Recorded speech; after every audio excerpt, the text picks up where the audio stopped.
ओम नमः शिवाय। हरे कृष्णा, राधे राधे।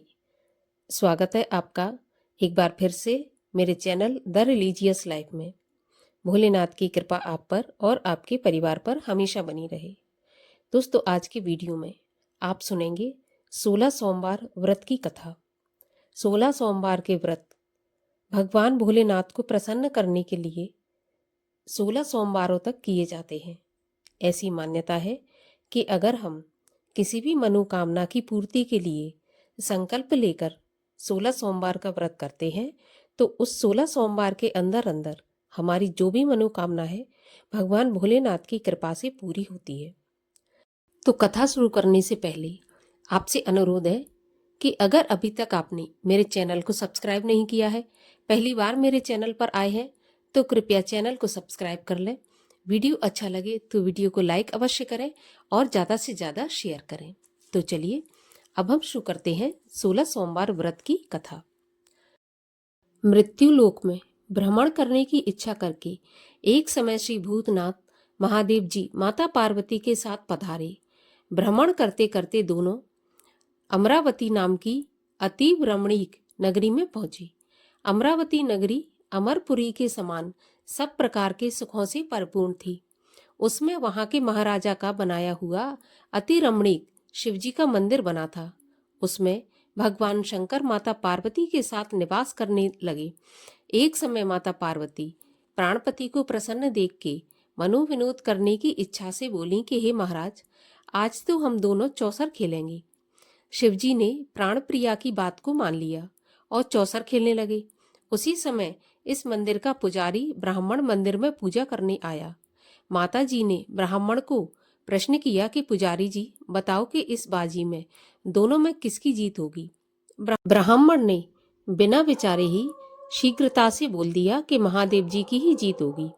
थोड़ी देर में बाजी समाप्त हो गई और पार्वती जी की जीत हो गई। अब तो पार्वती जी ब्राह्मण को झूठ बोलने के अपराध के कारण श्राप देने को उद्यत हुई। तब महादेव जी ने पार्वती जी को बहुत समझाया, परंतु उन्होंने ब्राह्मण को कोढ़ी होने का श्राप दे दिया। कुछ समय के बाद पार्वती जी के श्राप के कारण पुजारी के शरीर में कोढ़ पैदा हो गया। इस प्रकार पुजारी अनेक प्रकार से दुखी रहने लगा। इस तरह के कष्ट भोगते हुए जब बहुत दिन हो गए तो देवलोक की अप्सराएं शिवजी की पूजा करने उसी मंदिर में पधारी और पुजारी के कष्ट को देखकर बड़े दया भाव से उससे रोगी होने का कारण पूछने लगी। पुजारी ने निसंकोच सब बातें उनसे कह दी। वे अप्सराएं बोली, हे पुजारी, अब तुम ज्यादा दुखी मत हो, भगवान शिवजी तुम्हारे कष्ट को दूर करेंगे। तुम सब बातों में श्रेष्ठ षोडश सोमवार अर्थात 16 सोमवार व्रत भक्ति भाव से करो। तब पुजारी अप्सराओं से हाथ जोड़कर विनम्र भाव से 16 सोमवार व्रत की विधि पूछने लगा। अप्सराएं बोली कि सोमवार को भक्ति के साथ व्रत करें, स्वच्छ वस्त्र पहने, आधा सेर गेहूं का आटा लें, उसके 3 अंग बनावें और घी, गुड़, दीप, नैवेद्य, पुंगी फल, बेलपत्र, जनेऊ का जोड़ा, चंदन, अक्षत, पुष्प आदि के द्वारा प्रदोष काल में भगवान शंकर का विधि से पूजन करें। उसके बाद 3 अंगों में से एक शिवजी को अर्पण करें, बाकी 2 को शिवजी का प्रसाद समझकर उपस्थित जनों में बांट दें और आप भी प्रसाद पावें। इस विधि से 16 सोमवार व्रत करें। उसके बाद 17वें सोमवार के दिन पाव सेर पवित्र गेहूं के आटे की बाटी बनावें। उसके बाद घी और गुड़ मिलाकर चूरमा बनाएं और शिवजी का भोग लगाकर उपस्थित भक्तों में बांट दें। इसके बाद आप कुटुंब सहित प्रसाद लें तो भगवान शिवजी की कृपा से सभी मनोरथ पूर्ण हो जाते हैं। ऐसा कहकर अप्सराएं स्वर्ग को चली गईं। ब्राह्मण ने यथाविधि 16 सोमवार का व्रत किया तथा भगवान शिव की कृपा से रोग मुक्त होकर आनंद से रहने लगा। कुछ दिन बाद जब फिर शिवजी और पार्वती उस मंदिर में पधारे, तब ब्राह्मण को निरोग देखकर पार्वती ने ब्राह्मण से रोग मुक्त होने का कारण पूछा तो ब्राह्मण ने 16 सोमवार व्रत की कथा कह सुनाई। तब तो पार्वती जी अति प्रसन्न होकर ब्राह्मण से व्रत की विधि पूछकर व्रत करने को तैयार हुई। व्रत करने के बाद उनको मनोकामना पूर्ण हुई तथा उनके रूठे पुत्र स्वामी कार्तिकेय स्वयं माता के आज्ञाकारी हुए। परंतु कार्तिकेय जी को अपने विचार परिवर्तन का रहस्य जानने की इच्छा हुई और माता से बोले, हे माता जी, आपने ऐसा कौन सा उपाय किया जिससे मेरा मन आपकी ओर आकर्षित हुआ? तब पार्वती जी ने कहा, 16 सोमवार व्रत किया मैंने और कार्तिकेय जी को 16 सोमवार व्रत की कथा सुनाई। स्वामी कार्तिकेय जी बोले कि इस व्रत को मैं भी करूंगा, क्योंकि मेरा प्रिय मित्र ब्राह्मण दुखी दिल से परदेश गया है। हमें उससे मिलने की बहुत इच्छा है। कार्तिकेय जी ने भी इस व्रत को किया और उनका प्रिय मित्र मिल गया।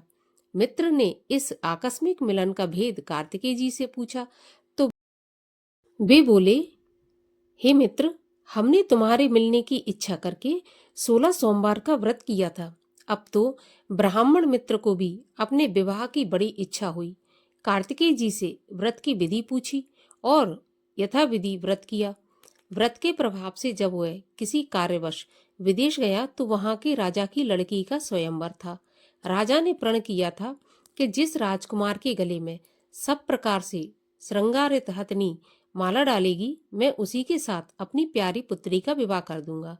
शिवजी की कृपा से ब्राह्मण भी स्वयंवर देखने की इच्छा से राजसभा में एक ओर बैठ गया। नियत समय पर हथनी आई और उसने जयमाला उस ब्राह्मण के गले में डाल दी। राजा की प्रतिज्ञा के अनुसार बड़ी धूमधाम से कन्या का विवाह उस ब्राह्मण के साथ कर दिया और ब्राह्मण को बहुत सा धन और सम्मान देकर संतुष्ट किया। ब्राह्मण सुंदर राजकन्या को पाकर सुख से जीवन व्यतीत करने लगा। एक दिन राजकन्या ने अपने पति से प्रश्न किया, हे प्राणनाथ, आपने ऐसा कौन सा भारी पुण्य किया जिसके प्रभाव से हथिनी ने सब राजकुमारों को छोड़कर आपको वरण किया? ब्राह्मण बोला, प्राण प्रिय, मैंने अपने मित्र कार्तिकेय जी के कथन अनुसार 16 सोमवार का व्रत किया था, जिसके प्रभाव से मुझे तुम जैसी रूपवान पत्नी प्राप्त हुई। व्रत की महिमा को सुनकर राजकन्या को बड़ा आश्चर्य हुआ और वह भी पुत्र की कामना करके व्रत करने लगी। शिव जी की दया से उसके गर्भ से एक अति सुंदर, सुशील, धर्मात्मा और विद्वान पुत्र उत्पन्न हुआ। माता पिता दोनों उस देव पुत्र को पाकर अति प्रसन्न हुए और उसका लालन पालन भली भांति करने लगे। जब पुत्र समझदार हुआ तो एक दिन अपनी माता से प्रश्न किया कि माँ, तूने कौन सा व्रत एवं तप किया है जो मेरे जैसा पुत्र तेरे गर्भ से उत्पन्न हुआ? माता ने पुत्र का प्रबल मनोरथ जानकर 16 सोमवार व्रत को विधि सहित पुत्र के सम्मुख प्रकट किया। पुत्र ने सब तरह के मनोरथ पूर्ण करने वाला व्रत सुना तो वह भी राज्य अधिकार पाने की इच्छा से हर सोमवार को यथाविधि व्रत करने लगा। उसी समय एक देश के वृद्ध राजा के दूतों ने आकर उसको एक राजकन्या के लिए वरण किया। राजा ने अपनी पुत्री का विवाह ऐसे सर्वगुण संपन्न ब्राह्मण युवक के साथ करके बड़ा सुख प्राप्त किया। वृद्ध राजा के दिवंगत हो जाने पर यही ब्राह्मण बालक गद्दी पर बिठाया गया, क्योंकि दिवंगत राजा के कोई पुत्र नहीं था। राज्य का अधिकारी होकर भी वह ब्राह्मण पुत्र अपने 16 सोमवार के व्रत को करता रहा। जब 17वां सोमवार आया तो विप्र पुत्र ने अपनी प्रियतमा से सब पूजन सामग्री लेकर शिवालय में चलने के लिए कहा, परंतु प्रियतमा ने उसकी आज्ञा की परवाह नहीं की। दास दासियों द्वारा सब सामग्रियां शिवालय भिजवा दी और खुद नहीं गई। जब राजा ने शिवजी का पूजन समाप्त किया तब एक आकाशवाणी हुई, हे राजा, अपनी इस रानी को राजमहल से निकाल दे, नहीं तो तेरा सर्वनाश कर देगी। वाणी को सुनकर राजा के आश्चर्य का ठिकाना नहीं रहा और तत्काल ही मंत्रणागृह में आकर अपने सभासदों को बुलाकर पूछने लगा कि हे मंत्रियों, मुझे आज शिवजी की वाणी हुई है कि राजा, तू अपनी इस रानी को निकाल दे, नहीं तो ये तेरा सर्वनाश कर देगी। मंत्री आदि सब बड़े विस्मय और दुख में डूब गए, क्योंकि जिस कन्या के साथ राज्य मिला है राजा उसी को निकालने का जाल रचता है, यह कैसे हो सकेगा। अंत में राजा ने रानी को राजमहल से निकाल दिया। रानी दुखी हृदय भाग्य को कोसती हुई नगर के बाहर चली गई। बिना पद त्राण, फटे वस्त्र पहने, भूख से दुखी धीरे धीरे चलकर एक नगर में पहुंची। वहां एक बुढ़िया सूत काट कर बेचने को जाती थी। रानी की करुण दशा देख बोली, चल तू मेरा सूत बिकवा दे, मैं वृद्ध हूँ, भाव भी नहीं जानती। ऐसी बात बुढ़िया की सुन रानी ने बुढ़िया के सर से सूत की गठरी उतारकर अपने सर पर रखी। थोड़ी देर बाद आंधी आई और बुढ़िया का सूत पोटली के सहित उड़ गया। बेचारी बुढ़िया पछताती रह गई और रानी को अपने साथ से दूर रहने को कह दिया। अब रानी एक तेली के घर गई तो तेली के सब मटके शिवजी के प्रकोप के कारण चटक गए। ऐसी दशा देख तेली ने रानी को अपने घर से निकाल दिया। इस प्रकार रानी अत्यंत दुख पाती हुई सरिता के तट पर गई तो सरिता का समस्त जल सूख गया। उसके बाद रानी एक वन में गई। वहां जाकर सरोवर में सीढ़ी से उतरकर पानी पीने को गई।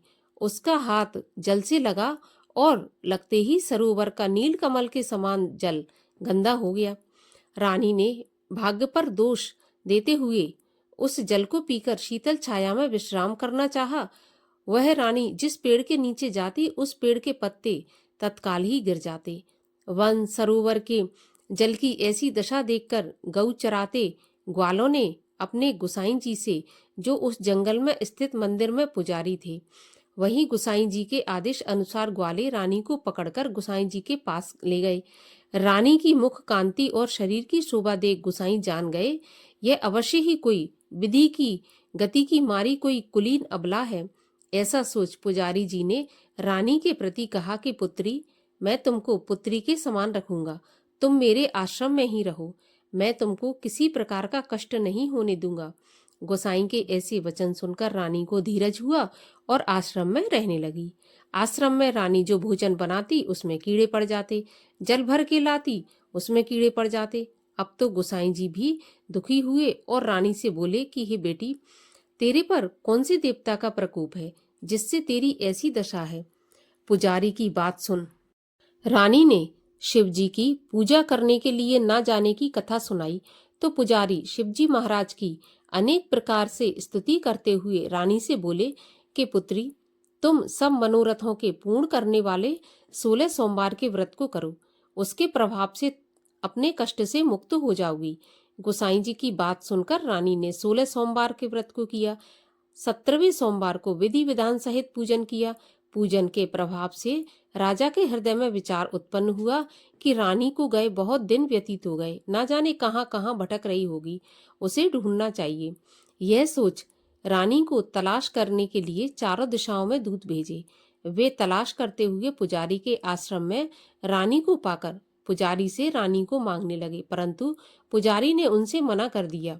दूत चुपचाप लौटे और आकर महाराज को रानी का पता बतलाने लगे। रानी का पता पाकर राजा स्वयं पुजारी के आश्रम में गए और पुजारी से प्रार्थना करने लगे कि महाराज, जो देवी आपके आश्रम में रहती है वह मेरी पत्नी है। शिवजी के कोप से मैंने इसको त्याग दिया था, अब इस पर से शिव का प्रकोप शांत हो गया है, इसलिए मैं इसे लेने आया हूँ। आप इसे मेरे साथ चलने की आज्ञा दे दीजिए। गोसाई जी ने राजा के वचन को सत्य समझकर रानी को राजा के साथ जाने की आज्ञा दे दी। गोसाई जी की आज्ञा पाकर रानी प्रसन्न होकर राजा के महल में आ गई। नगरवासियों ने नगर के दरवाजे को तोरण बंधनवारों से विविध विधान से सजाया। घर घर में मंगलगान होने लगे। पंडितों ने विविध वेद मंत्रों का उच्चारण करके अपनी राजरानी का स्वागत किया। इस प्रकार रानी ने पुनः अपनी राजधानी में प्रवेश किया। महाराज ने अनेक तरह से ब्राह्मणों को दान आदि देकर संतुष्ट किया। याचकों को धन धान्य दिया। नगरी में स्थान स्थान पर सदा व्रत खुलवाए, जहां भूखों को भोजन मिलता था। इस प्रकार से राजा शिवजी की कृपा का पात्र हो राजधानी में रानी के साथ अनेक तरह के सुखों को भोग करते 16 सोमवार व्रत करने लगे। विधिवत शिव पूजन करते हुए लोक में अनेक अनेक सुखों को भोगने के पश्चात शिवपुरी को पधारे। जो भी मनुष्य मन से, वचन से, कर्म से, भक्ति सहित 16 सोमवार का व्रत एवं पूजन इत्यादि विधिवत करता है, वह इस लोक में समस्त सुखों को भोगकर अंत में शिवपुरी को प्राप्त करता है। यह व्रत सब मनोरथों को पूर्ण करने वाला है।